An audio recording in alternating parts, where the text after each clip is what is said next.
हरे कृष्ण दोस्तों, स्वागत है आप सभी को मेरा चैनल पविता बॉयज 003 में। तो चलिए आज के इस वीडियो में जाने अनंत चतुर्दशी साल 2025 में कब है, 6 या 7 ना हो कंफ्यूजन, जाने सही तिथि। आज हम इस वीडियो में आपको बताएंगे अनंत चतुर्दशी कब है, जाने शुभ योग, पूजा विधि, नियम और महत्व के बारे में। भाद्रपद माह की शुक्ल पक्ष की चतुर्दशी तिथि के दिन गणेश जी की प्रतिमा को विसर्जन किया जाता है। 6 सितंबर 2025 शनिवार के दिन अनंत चतुर्दशी का त्यौहार मनाया जाएगा। इस दिन गणेश जी का विसर्जन भी होता है। भगवान गणेश की पूजा करने से सुख और समृद्धि की कामना पूरी होने के साथ आर्थिक तंगी की समस्या से मुक्ति मिलती है। लेकिन क्या आप जानते हैं भाद्रपद महीने में अनंत चतुर्दशी कब और किस उद्देश्यों से मनाई जाती है? आइए जानते हैं इसके बारे में। जगत के पालनकर्ता को समर्पित अनंत चतुर्दशी का त्यौहार भाद्रपद माह के शुक्ल पक्ष की चतुर्दशी तिथि इस बार 6 सितंबर को देर रात 3:12 पर शुरू होगी। वही 7 सितंबर को देर रात 1:41 पर भाद्रपद माह के शुक्ल पक्ष की चतुर्दशी तिथि को समाप्त होगी। इस तरह 6 सितंबर को देश भर में अनंत चतुर्दशी मनाई जाएगी। यह पर्व जगत के पालनकर्ता भगवान विष्णु को समर्पित होता है।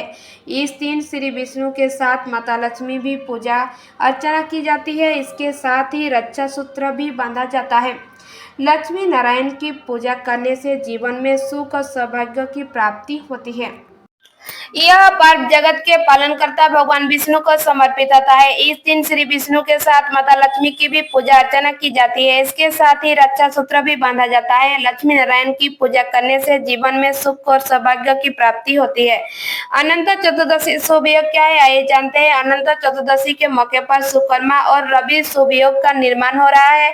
इसके साथ ही धनिष्ठा और शतभिषा नक्षत्र का संयोग बन रहा है। भाद्रपद माह की शुक्ल पक्ष की चतुर्दशी तिथि पर पूजा करने के लिए पूरा दिन शुभ है। साधक अपने समय के मुताबिक किसी भी वक्त लक्ष्मी नारायण की पूजा कर सकते हैं। सुबह 5 बजे से लेकर 7 सितंबर को देर रात 1 बजे तक उत्तम समय है। अनंत चतुर्दशी पूजा विधि क्या है, आइए जानते हैं। अनंत चतुर्दशी के दिन स्नान करने के बाद साफ कपड़े पहने, पीला या सफेद रंग का वस्त्र धारण करना शुभ माना जाता है। पूजा स्थान पर भगवान श्री विष्णु और श्री गणेश की प्रतिमा स्थापित करें। लकड़ी की चौकी स्थापित करके उस पर सिंदूर से 14 तिलक बनाएं। प्रत्येक तिलक पर पुआ या पूरी जरूर चढ़ाना चाहिए। अनंत सूत्र तैयार करके कपास या रश्मि के धागे से 14 गांठ बांधे। एक गांठ 14 लोगों का प्रतीक है।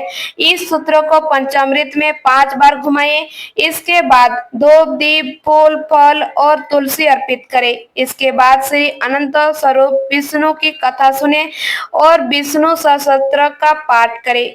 पूजा के बाद पुरुष दाहिने हाथ में और महिलाएं बाएं हाथ में अनंत सूत्र बांधे। इस रक्षा सूत्र का प्रतीक माना जाता है। इस दिन गणेश जी को विसर्जित भी किया जाता है। गणेश जी को श्रद्धा के साथ विदा करना चाहिए। अनंत चतुर्दशी के नियम क्या है, आइए जानते हैं। अनंत चतुर्दशी के मौके पर बांधे गए रक्षा सूत्रों को कम से कम 1 साल तक बांध कर रखें। किसी कारण संभव ना हो तो कम से कम 14 दिन से पहले रक्षा सूत्र को न हटाएं। पूजा का प्रथम भाग सुबह के समय नियम पूर्वक करें। यदि किसी कारण से नहीं कर पाते हैं तो शाम के समय प्रभावित मुहूर्त में पूजा विधि विधान से करें। इस दिन श्री विष्णु जी की पूजा के साथ श्री गणेश जी की पूजा करना बेहद जरूरी है। किसी भी तरह का तामसिक आहार ग्रहण करने से बचें। अनंत चतुर्दशी का महत्व क्या है, आइए जानते हैं। यह त्योहार भगवान विष्णु के अनंत स्वरूप को समर्पित होता है, जो असीम शक्ति और आस्था का प्रतीक है। इस दिन गणेश उत्सव का भी समापन होता है। साथ ही अनंत चतुर्दशी के दिन गणेश जी का विसर्जन भी होता है।